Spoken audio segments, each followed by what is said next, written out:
Welcome to the podcast today. This is Josh on Yes, It's Legal, our podcast we've been doing now for almost 3 months, 2.5 months in. So it's been going good.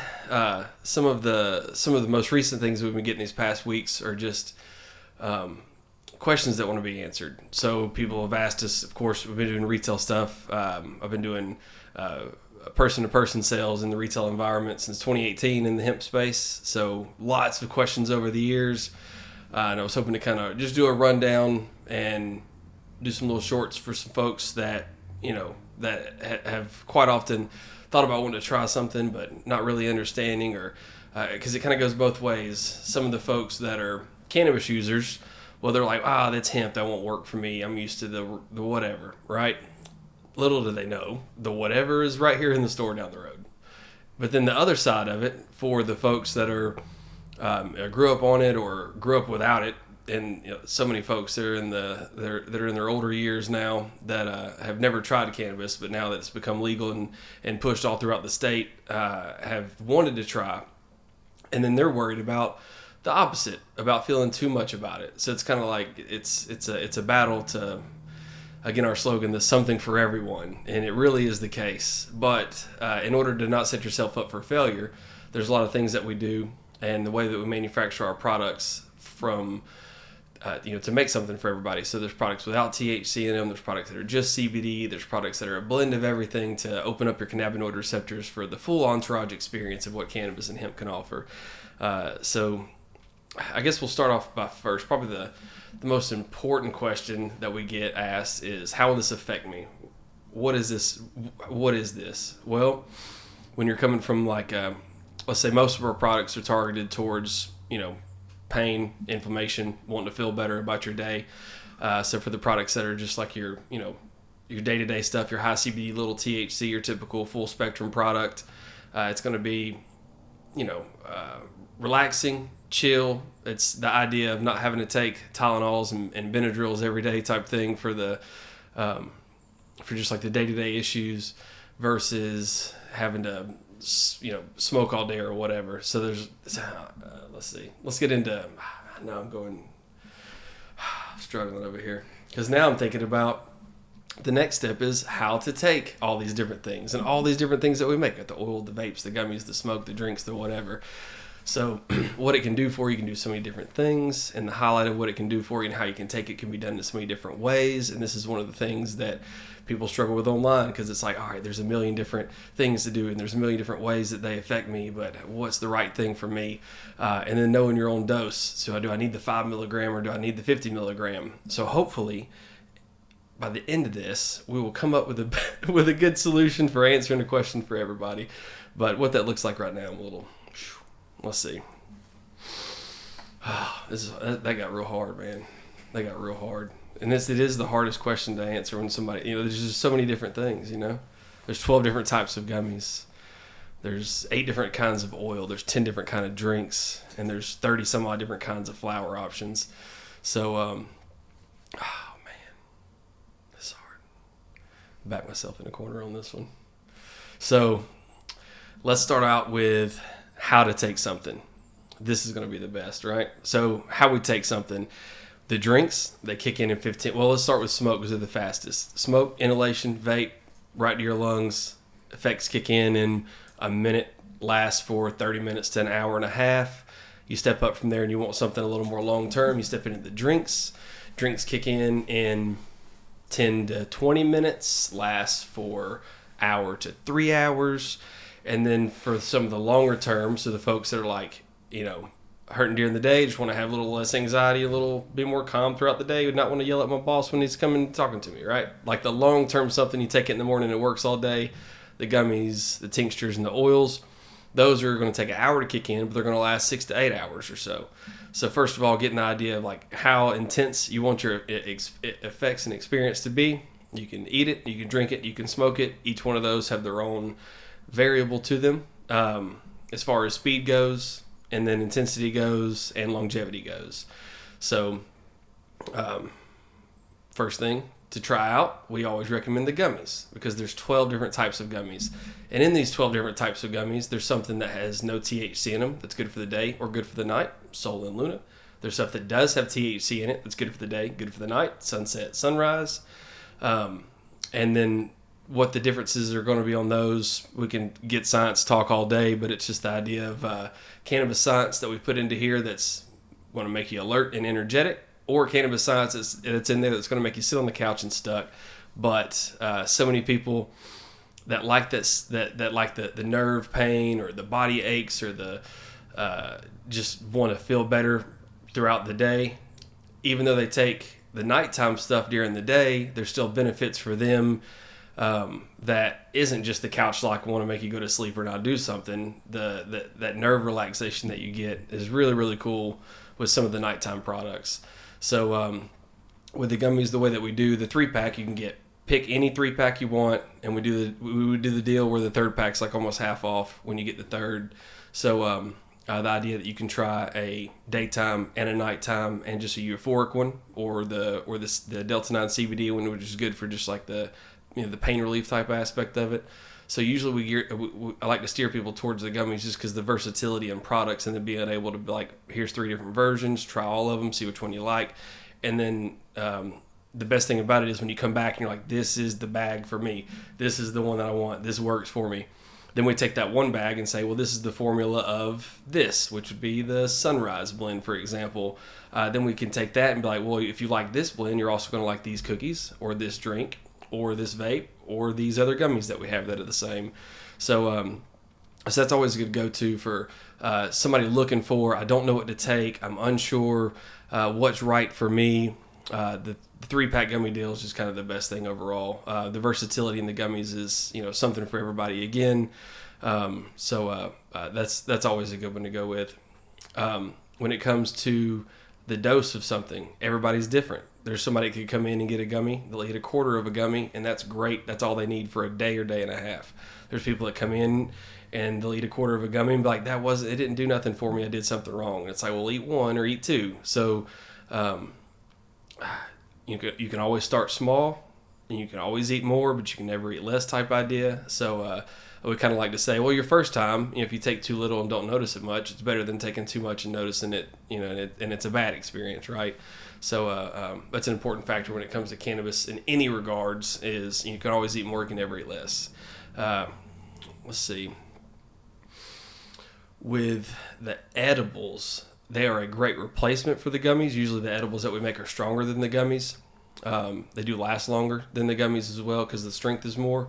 And then again, on the edibles, we make like 30 different types of edibles. So I really like to say that once you find what works for you, the know your dose idea of how much is good for you with the gummies, you can replicate that across the board with anything else.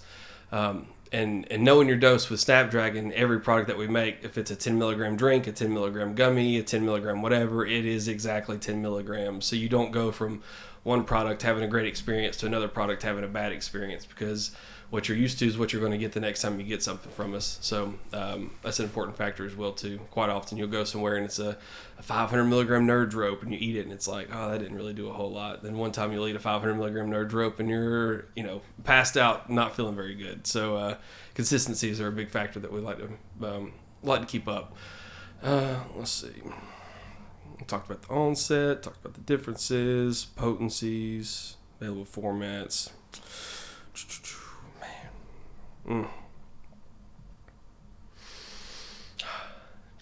I stumbled a while for that, but then I found my way. What's your most popular products? Do what? Talk about your most popular products. What's the best popular products? Yeah. Oh man, popular products. My favorite products that we've got is the drinks, but it's also because we've only been doing them for this past year or so. So it's still like in its new wave, and every time I get one, I'm excited about it. But it's hard to knock that off from the flower. This flower that our growers he gets better and better every time he harvests. And the flower that we've been getting in here lately has been just primo top shelf stuff. So that's been exciting. So one of those things where it's like, I'm used to getting this from so-and-so. This stuff that we've getting now has been so much better that that's been fun. But quality-wise, every single product that we have in our stores for flower is all indoor grown. Everything's done in soilless media, so it's all hydroponically grown. We do living soil stuff every now and then, but there's only one farm that does the living soil versus our main farmer does the hydroponic setup. But yeah, so flower's been a real fun one lately. So what's the difference between the two soils? How does that change things? Yeah, all right. So how it changes things. At the end of the day, you can always grow outside. Just let's go from step one. We could go outside here in the lovely state of Tennessee in April-ish or May, and we can go put some seeds out in the ground and grow some cannabis plants, and they'll grow.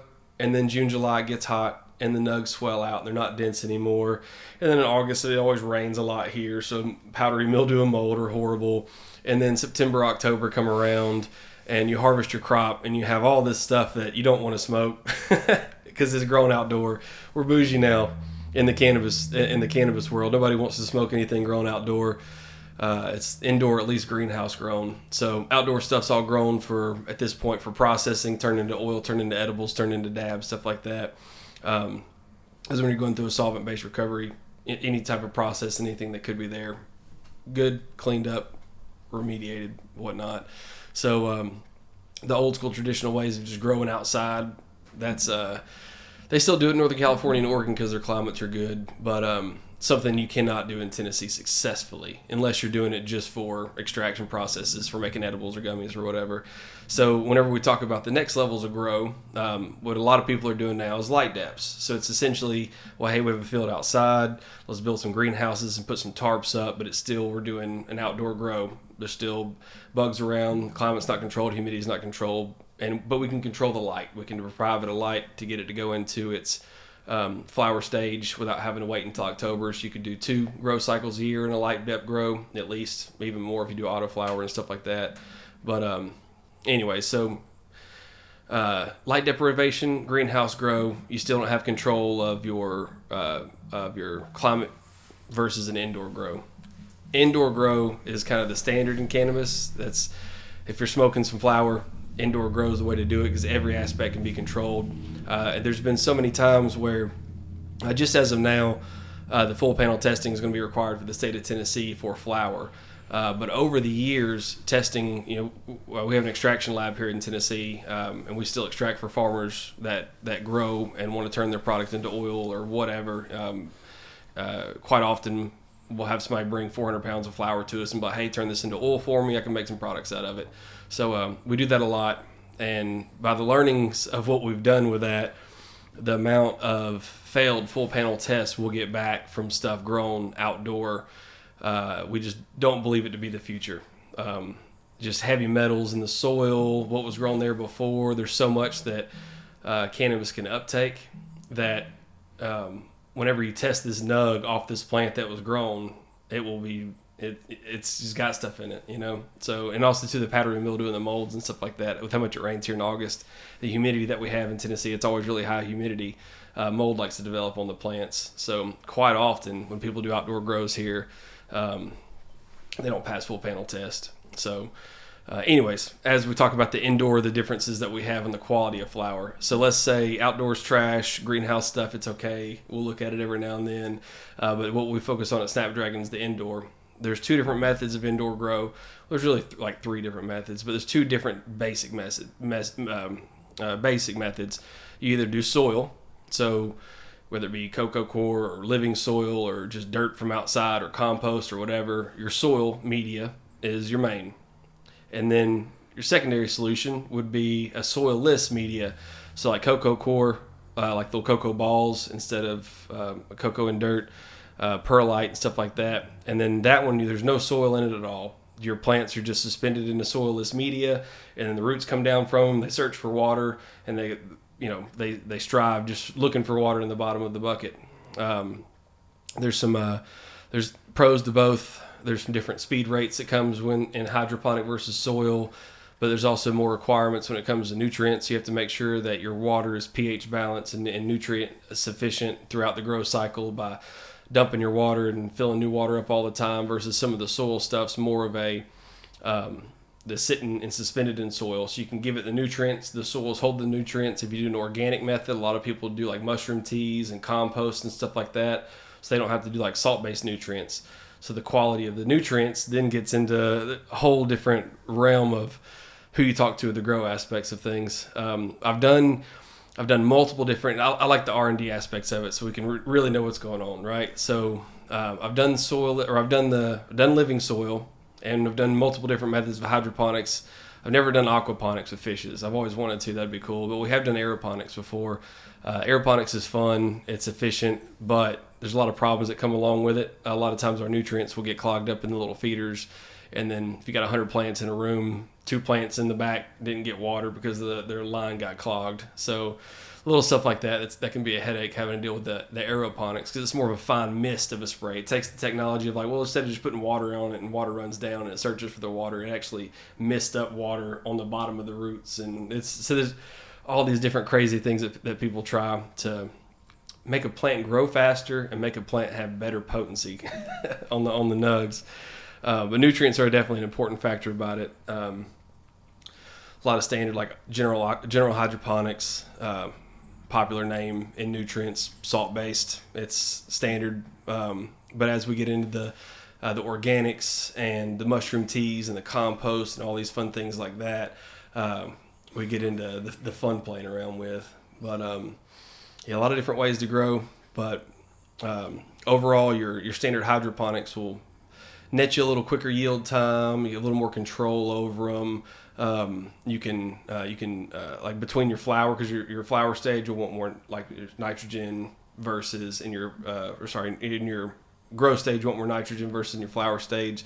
So you can kind of control what's in there by dumping your nutrients and adding fresh nutrients depending on what stage the plant's in. So there's some cool facts about that with it. But yeah, a lot of plant stuff. We can talk all day about plant stuff. Probably running off. Plant stuff. But even all these methods that you do, the biggest thing that these growers always mess up on is they'll try to grow a plant, they'll grow the biggest plant, and they'll say, I yielded to 2 pounds off this plant, it's the biggest one. And then the biggest thing that they'll mess up is on the drying and trimming. The drying and trimming is the most important factor about it. If you don't cure your buds right and you don't trim your buds right, then it's going to smell like hay. It's not going to keep the terpenes in there. And in a month from now, your bag is going to be all shake at the bottom, and all your nugs are going to be so crumbly they just break up. So no matter how good you are as a grower, if you don't put the love into the beautiful trim job and actually curing it and drying it in a lovely 68-degree room at 61 to 63% humidity, everything's going to end up like trash anyways. So I learned that a lot. I can't tell you how many growers that we've went to, and everything's growing beautiful, and they're doing everything above and beyond. Everything's great, and you go look at what they harvested 2 weeks ago, and it's just like crumbly. I mean, then you smoke it, and it burns so fast, and you cough, and it's like just negatives about it, right? So if I had grow aspects, that's the most important part. Never would have thought that the drying part's the most important thing. Yeah, no, it's wild. It's wild for sure.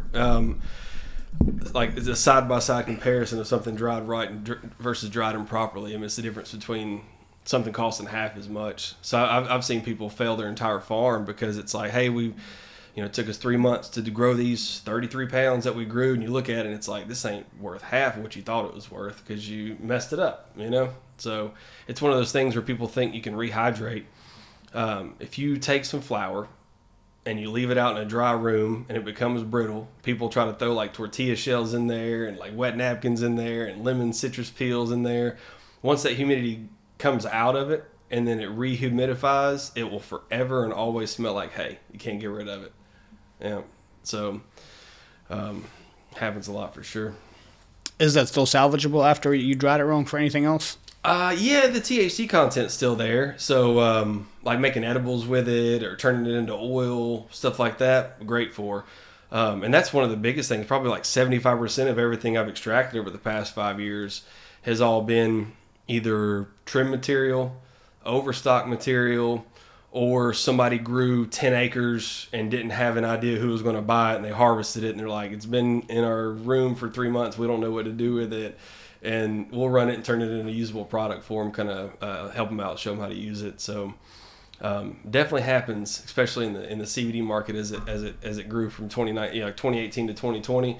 There was 4,000 people in the state of Tennessee trying to grow hemp, and there was no, they didn't know who was going to buy it. They were just growing it because it was like whatever. So there was a huge excess. So, it's one of those things that's like, if you have your flower and the flower's sitting on a shelf, once it's on a shelf for a year, it's, some dry old bud. There's nothing to do with it. You don't want, it's not like desirable stuff anymore. So we'll take it and we'll turn it to extract or put it into carts or whatever. You can put a cart on a shelf for 2 or 3 years. It's just a concentrated cart, So pros about that. Trying to give somebody something that they can actually do something with. We've definitely seen a lot of folks throw away a lot of hemp. One of the big guys up in Knoxville, he came to me about a year ago and was like, man, I've got like 4,000 something pounds. I don't know what to do with. And I was like, I can probably take 600 or 700 of them and turn something into it for you. But there's no point in doing all that stuff. So he tossed everything else out and we got 800, it's like 800 small pounds we got of it. And I've got 5-gallon buckets full of this oil from it. So it's like, I could give everybody it feels like everybody in the world, I could give them a pack of CBD gummies out of this stuff that we made from them. So it's just like, the supply, what you can get, 5 acres of extract. You're just talking millions of cookies, millions of like strong cookies too. So it's crazy the scale about some of it. So whenever everybody got into it and they grew, millions of pounds in Tennessee, and it's like, well, Tennessee only uses maybe 5,000 pounds, so we're overstocked by a lot, So that happened. Reason why nowadays in 2023 we only had, I think, 360 growers in the state of Tennessee. Also, as the USDA took over and changed some of the rules and regulations on some of the grow aspect of things and took it out of the hands of the state, because the state was letting us grow, what you would consider Colorado cannabis, and perfectly fine with the state. And the USDA took over, and that was why the big importance that changed in 2022 was, by the end of 2022, is you can't grow it in the state of Tennessee, but you can sell it. So that aspect of like where you can go to a store and buy some bomb flower that's great, but USDA doesn't want you to grow it. So it's a weird thing. There's still probably 30 or 40 growers in the state of Tennessee doing things, pre-testing early, kind of skating around some of the USDA laws, which is acceptable because you kind of have to do it to build. But if you can sell it in Tennessee and everything's legal across the way, why not? But anyways, USDA. So what do you do with the stuff that was cured and dried properly? You said, well, what's the shelf life on that? Like, how long can you hold on to it? What do you do to keep it ideal? And how long can you keep it, I guess? Yeah, for flower? Yeah. For the flower wise, if it's cured and dried properly, and there's some things as well too, like if going into it, like if you're an indoor farmer and you know that you can grow 100 pounds a month, but you're only selling 50 pounds a month, and then the thing about it is it always rotates through. Like you're usually don't always grow the exact same strains over and over. Usually if you grow, like for us, for example, if we do 3 different strains in a room, there's one strain out of those 3 that's going to be a hit. It's just going to be the frostiest, best looking thing you've ever seen. Even though they're all grown in the same conditions, that just comes down to the genetics of the plant. So, Super Boof next to some OG Kush, next to some Purple Sour Diesel or whatever. That Purple Sour Diesel is going to look absolutely beautiful, but that Super Boof is going to hit the best. So, and then usually the Super Boof is one of the prettier ones, right? So it's like, all right, well, I sold out of that one, sold half of that one, and nobody's bought this one yet. Whenever you get into like long-term storage of it on a grand scale like that, nitrogen is the best way. So nitrogen's so cheap. You can buy like a tank of nitrogen. It's like $15 for a refill. And if you nitro fill your bags, there's really hard to say because the oxygen is what degrades the chlorophyll that's on the nugs. So when you remove the oxygen and replace with nitrogen, I would feel pretty confident in 2 years on that one.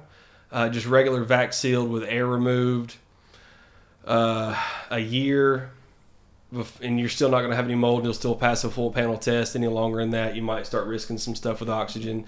And then 6 months, 3 to 6 months if it's in a non-vac bag, just sealed. Once you get past that 6 months, and there's also temperature issues too. So if you were to leave your nugs underneath your seat in your car for a couple of weeks, it's going to be dry immediately, right? So the storage conditions are optimal as well too. So you want it to be, between 65 65 to 70 degrees. You want your humidity between 55 and 65. And if you have those conditions right, no problem with the bag lasting 6 months, year. So good time on that one.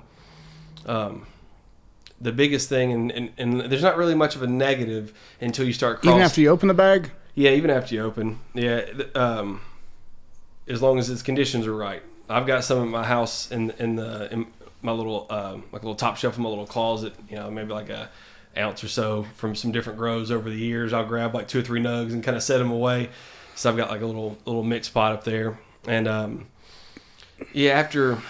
Even in that condition, year and a half or so, even after a year and a half, it'll start to get to where it's dry when you smoke it and it burns too quick. Because if you light it up and you get an instant huge hit, I mean, you're going to feel it. It's just going to be not a smooth, it make you cough or whatever type experience. So some of the aspects just about the enjoyability of the smoke or the partaking versus more so the negative effects. Because the negative effects, in theory, when you think about a shelf life something, like milk, for example, or chicken. If you got some chicken in the fridge and it went past the shelf life by a week, well, you might get sick from it, right? Versus the flour, the only real way to get sick from the flour is if the humidity content was too high and moisture was built up in there, or you brought it from a hot environment to a cold environment a couple times and moisture escaped and was on the bag and created mold. So if you were to smoke mold, that's a horrible thing to do. It's not good for your lungs to inhale mold, right? So that's really the only negative repercussion that could even happen.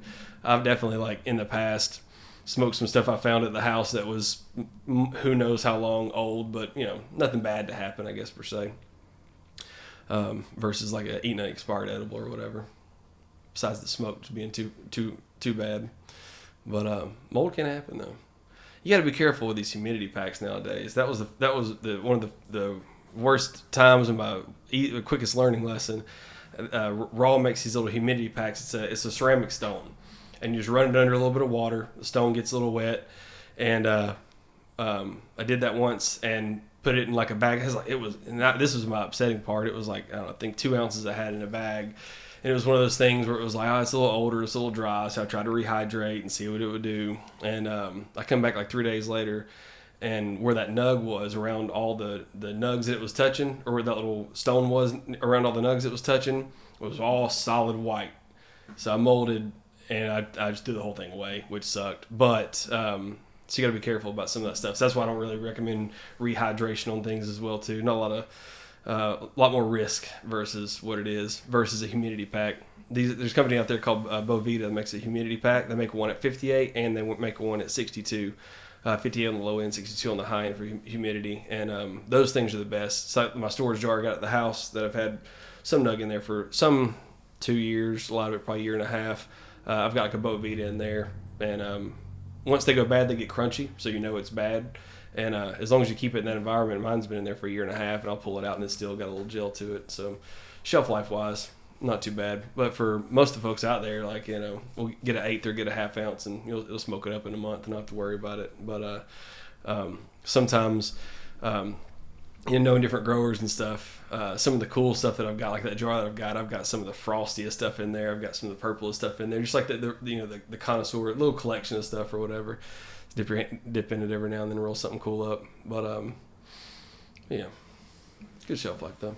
So how many different flavors have you done, and I guess what have been your most popular ones across the time for you lately? Yeah, here lately, we've got this one that, all right, so it started, same grower did both of these, similar genetics. Last year, we did not the cookies and cream, Oreo cookies. Yeah, it was a cookies genetic. It was the Oreo cookies that we did, and it was a hybrid. But it was one that you could wake up and smoke and have a great day. You could smoke before you went to bed, and you'd feel super chill, and you could go right to sleep. It was the best hybrid. So that was a good one.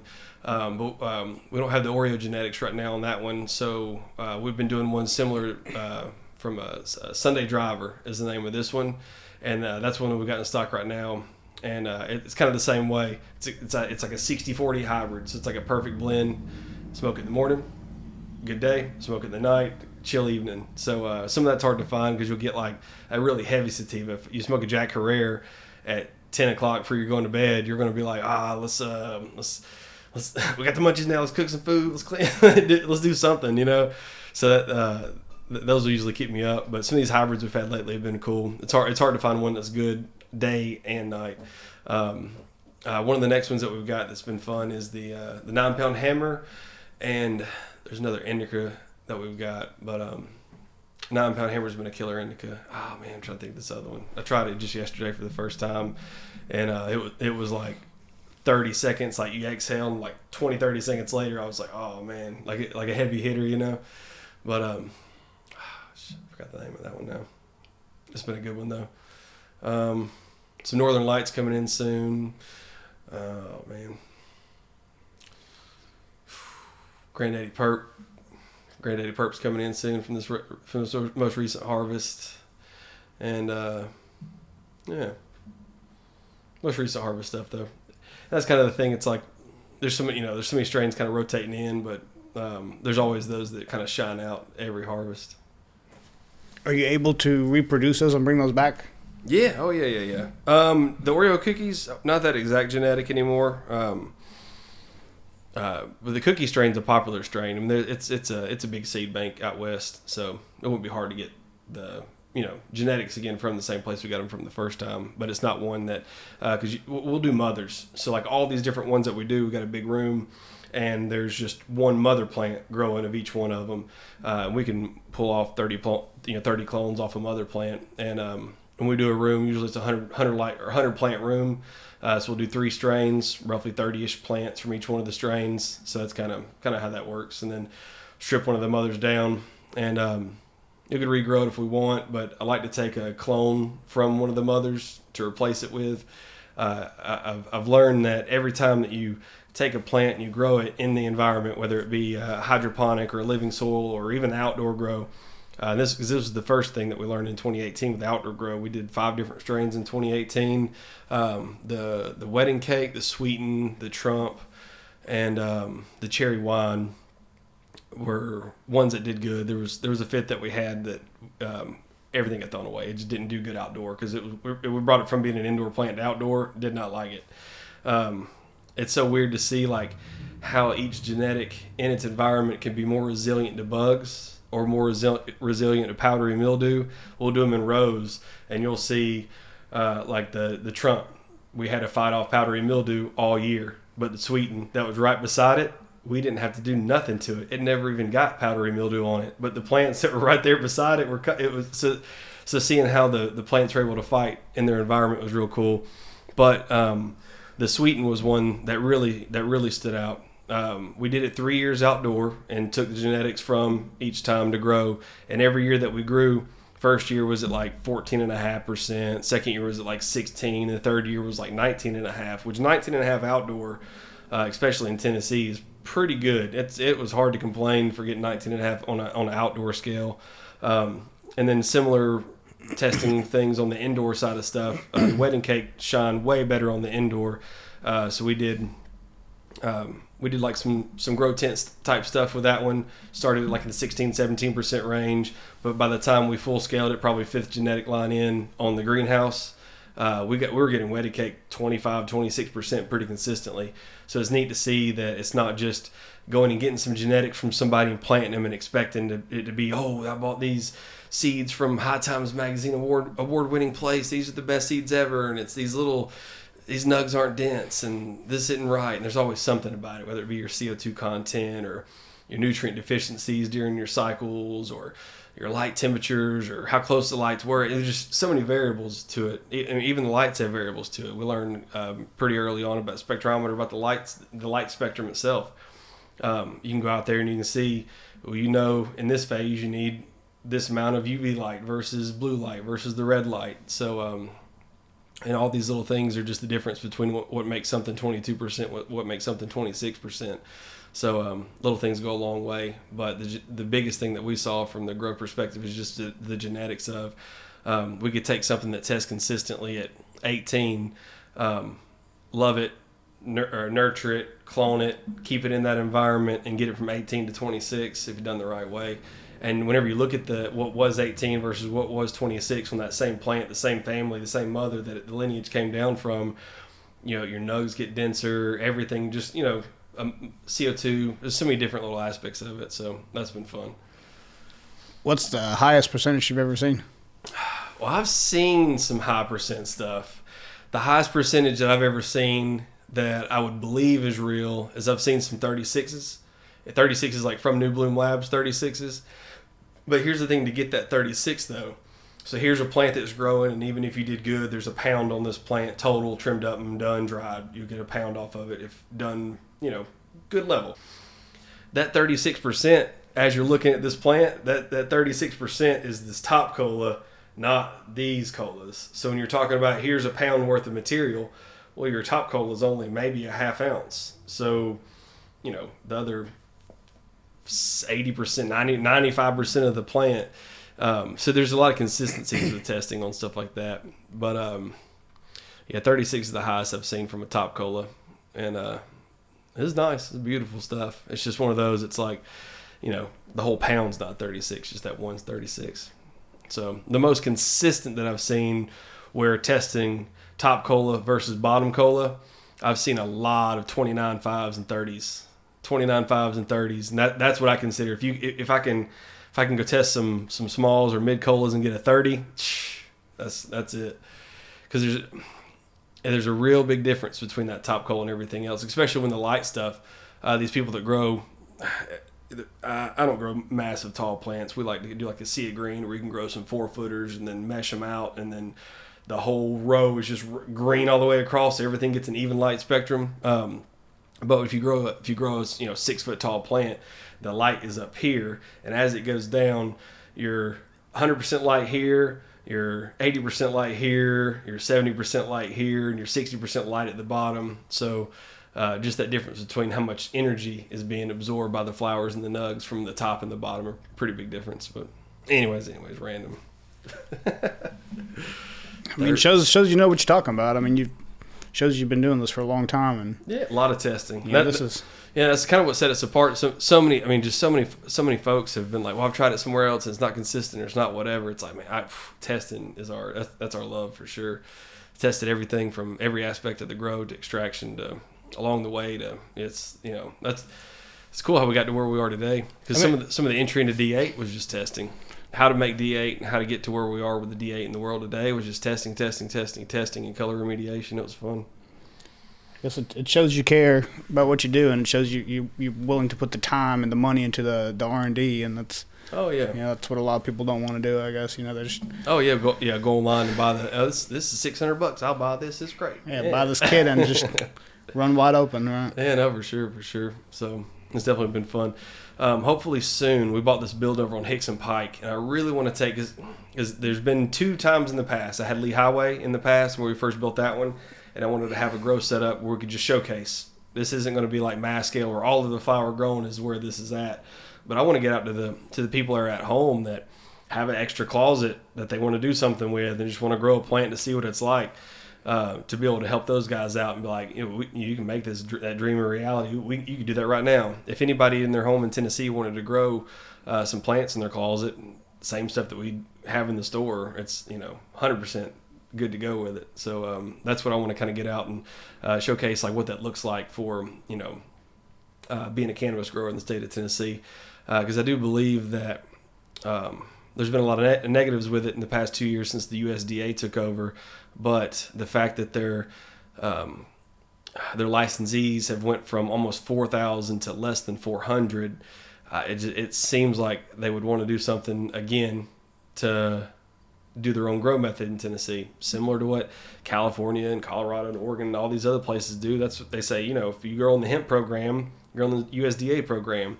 But if you want to grow stuff for like a medical use or a THC use, you're on our state grown program. So that's kind of my dream, is that we can get Tennessee on a state grown program for cannabis use with THC limitations that follow the THCA guidelines and the law that we made.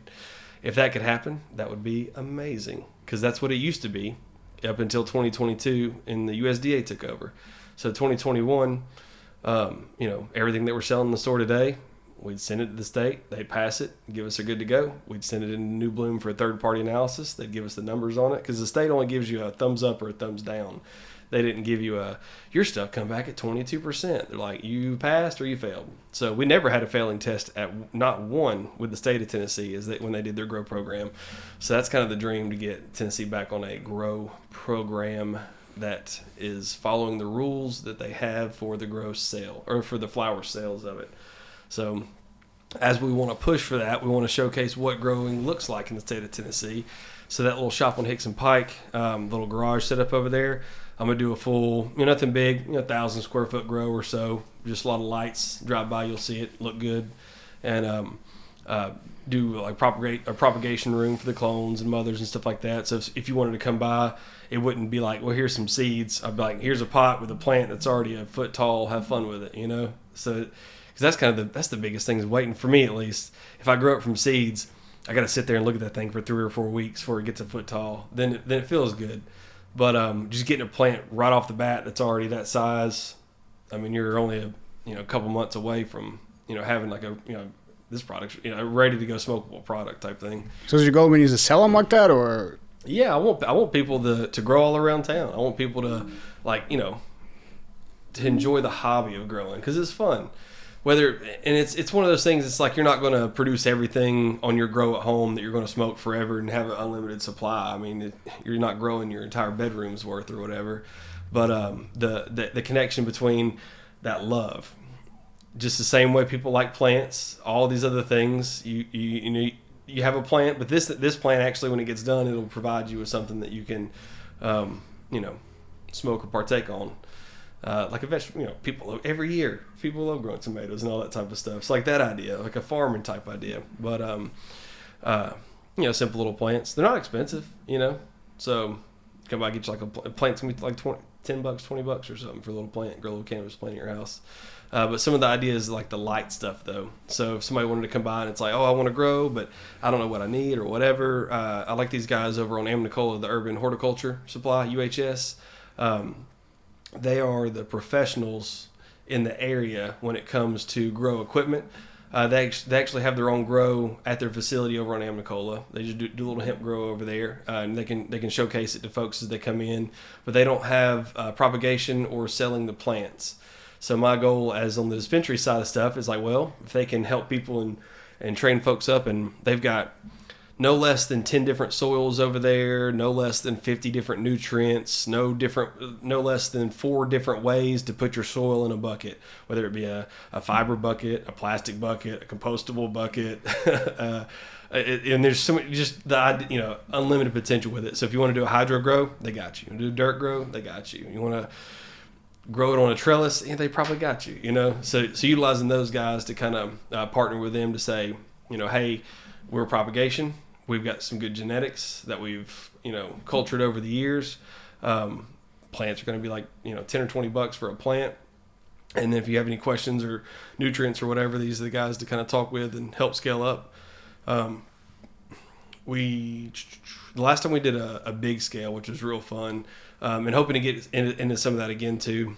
3 years ago when we did the outdoor grow, every plant that we did was all clones.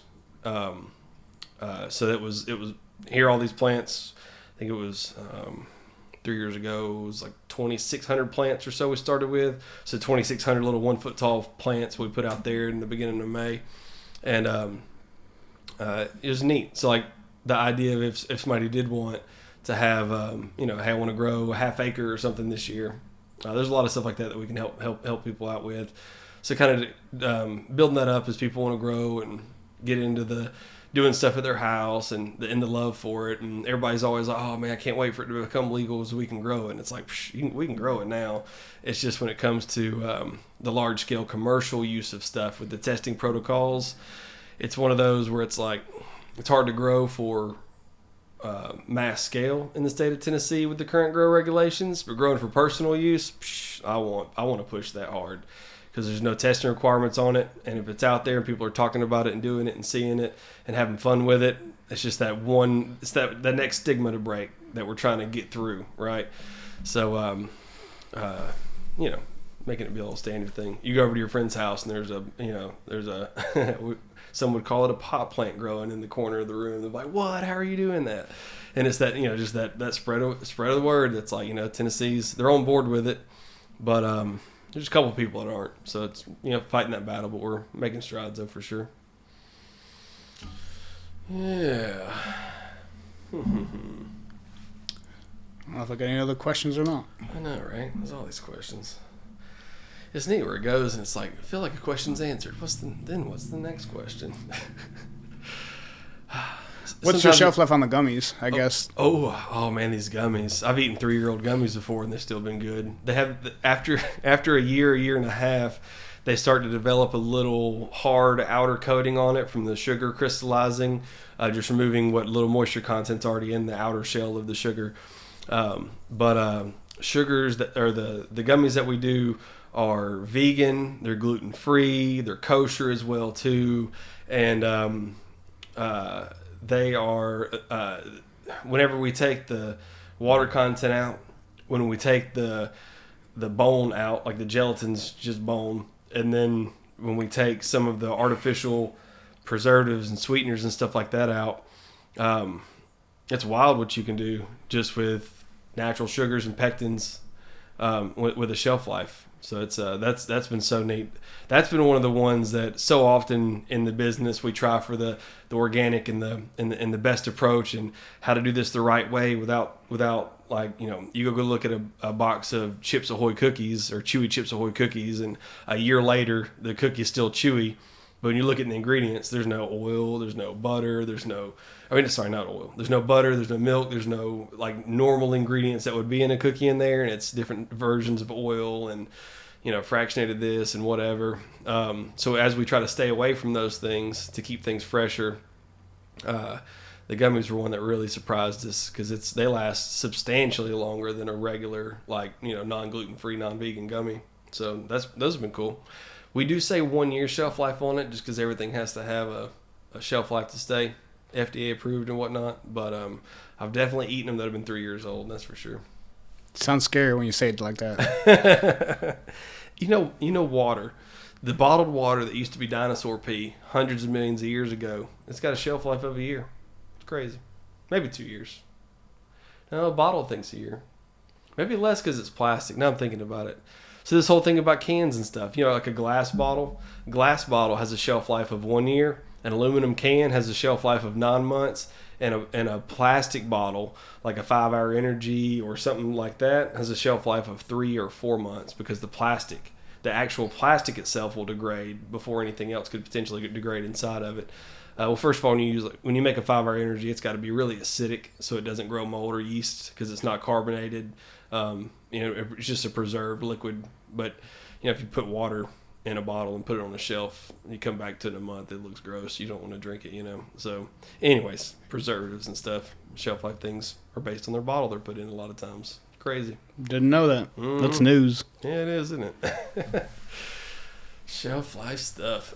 Yeah, shelf life as we fight for the gummies or the cookies and the brownies and stuff like that. We like to do all ours. They're made just like we'd make them at home. We use really good Irish butter, eggs and flour, just like you would make brownies and cookies at home. Butter, all those fun things, right? So our shelf life on those, we say 14 days on. So we try to keep those fresh. So the cookies and brownies you get in the stores, those are always the, fresh. Here they are. We just made them last week at the latest, but usually they're, this week made. So that's one of our things that we struggle with, though, as far as getting them into distribution channels or selling at stores or other shops all across the country. We're at this battle that we're on a small scale level of manufacturing, that we do things in a clean way for Best Buy freshness date, and we're able to rotate our products out in a timely manner without having too many or without having to throw away too many because they're bad. So as we scale up to the next level of bakery stuff, my current dream is that we're going to have probably 8 different things that we make in the bakery every day, and they're delivered like a Krispy Kreme donut type thing would be. So every morning the stores, all of our stores have, these are fresh, these were made this morning or last night or whatever, as fresh as they could be. in all the stores. And then for the manufacturing and outsource and those type of places, we'll probably have to follow some of the lines of like the Chips Ahoy cookies for the shelf life, because they can make a cookie last 6 months. So if I'm trying to make 2,000 cookies and sell them all across Tennessee or Georgia, Alabama, Florida, and the entire Southeast, if it takes me 2 weeks to get them from my warehouse to a distributor, and it takes them 2 weeks to get them to a retail store, and it takes them a month or month and a half to sell their order. If I did that now, by the time the retail customer got them, they would have to recall everything because they're old. So that's one of the next little things that we are having to look at. I'm trying to create that separation between what is something I can take on a flight and go see my friends across the country with, versus I'm going to eat this today and I want it to be dope. So would the preservatives affect the product at all, or how could that affect the product, I guess? Well, all right, so how it would affect the product is that it would affect the product in the way of taking away some of the idea of this is like I make it at home with natural raw ingredients from, milk, butter, eggs, flour, to a, oil-based, like the Chips Ahoy type cookie idea would be. But as I've traveled, the most recent cookie I bought from a dispensary I was in California at the beginning of July, and I bought a cookie from them. And then whenever they did all their packaging, it had to be in a black bag, so you couldn't see the cookie, what it looked like. You couldn't see it inside the packaging, so it was black on the front, black on the back, and it just had a sticker on it that said, 50 milligram chocolate chip D9 cookie, and had the little lab test on it and stuff like that. And I think that cookie was 3.5 months old by the time I got it. It's a fine cookie, wasn't bad, Chips Ahoy cookie or whatever.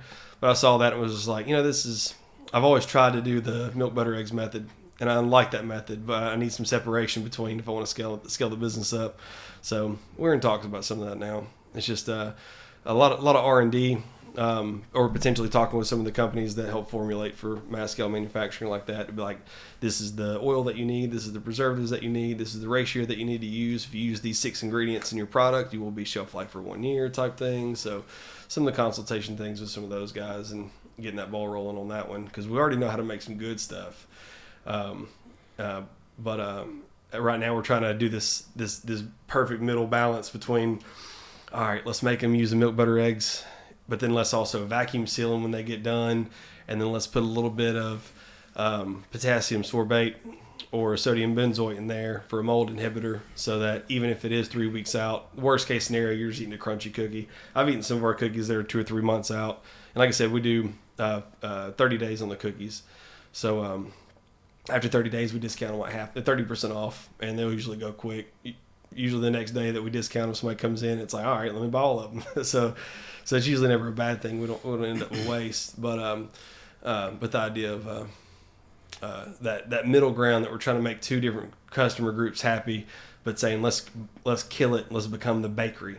These are fresh cookies made today in a rack where you can get them and eat them. That's not vacuum sealed, because right now we do a vacuum seal, which helps preserve because we take the air out of them. But no matter what, with a vacuum seal cookie, after it's been in that vacuum seal bag just for a day, it's always going to have a little bit of that crumbliness to it, a little dryness. So not the worst, still a good cookie, but this middle ground of trying to make everybody happy but doing it this way, I can't wait for the separation. So next steps. I mean, you would have to have bakeries all over the place to do it that way. Yeah, for sure. Well, at least in Chattanooga, where the main focus of our stores are, we could keep all the fresh stuff here and do our own deliveries here. But then that mass scale of the preserved cookie in a bag, preserved brownie in the bag, stuff like that. And there's also too some dosage requirements. So we make a lot. Like some of our most popular super stuff is a super 250 milligram cookie and a 250 milligram brownie, and they're roughly 200 D8 and 50 D9 on the THC side of stuff. Strong cookie. Most people that come in and say, I've never had an edible, nothing for me. It's like, get this cookie, you won't be disappointed. And it's a train wreck for anybody when it comes to an edible. But whenever it comes to like putting 250 milligrams, our brownie is only a 1 inch by 1 inch brownie. We call them a brownie bite. It's not even like a full brownie, it's just a little piece. So trying to say that, all right, well, there's 10 servings in this brownie. We got to get away from that, right? So we're looking at doing some different ways, like when you get like a little bag of cookies, instead of having like big cookies in it, it's got like little minis, like the Oreo minis type idea. Trying to do like a Oreo minis version of a brownie or a cookie, but in like that way you can do like 10. We can do like 10 little cookies or 10 little brownies in a bag, and you can eat them up, and each one of them be 25 milligrams type thing. So some of those things to kind of appease some of the dosage requirements on the new laws, stuff like that. So some of that stuff's changing. Yeah, I mean, I've definitely seen some edibles where you're like, they're so high you eat a quarter of the whole thing, and that's still kind of too much. Yeah, no, for sure. So. They're definitely reserved for. It's not something that if a new customer was to come in and ask for something, they hopefully don't get directed toward that one. That's for sure. It's a blast off. But for so many people though that need a higher dose, that need I'm in horrible pain. I've been dealing with this for a while, or I'm a cannabis user all the time. I smoke every day. It's just not working for me anymore. It's just and it's like, all right, try this brownie. And then they come in the next day and they're like, oh, that was the best sleep I've ever gotten. That was just perfect. That was great. So there's a lot of people it fits for, and the people that it works for, they love it because something actually works for them. But then the wrong person gets a hold of that and they'll throw up in an hour. That's usually what happens. Hour and a half after they eat one, they'll throw up, which sucks. But, you got to know your dose and know what's right for you for sure. So there's a big difference between 10 milligram and 250 milligram. So different stuff for sure. But yeah, heck yeah. Well, this has been fun. It's been fun. A lot of random questions, and there's so many more questions, and it's always helpful too as we're doing these podcasts. We've got some feedback from some folks, and it's kind of led to some of the different things that we've asked over the past few episodes. So if you ever have any questions or comments, please definitely share with us or email our customer support team. Let me highlight that one, Alec. Contact at snapdragonhemp.com, or if you do our Facebook page, our Instagram page. If you go to our website, you go to the website, there's like a little question button. You click it, and you're immediately talking to Alec on the computer. So there's some of those methods for communication that are just really, really good. If anybody has any questions, if they're unsure what's right for them, if they don't know, what's the best thing for me, or if you have something in your cart and you're like, I think this is great, but I'm unsure of it, just chat. What do you think about this? And you'll get the confirmation, whether yay or nay, that you're looking for, and try to be as super helpful as we can. So. Feel free to chat with us. We'd love to chat with you. That's what we're here for. And until next time, we'll check in the next podcast. Like, subscribe, comment, follow, all the fun things. And we'll see you next week.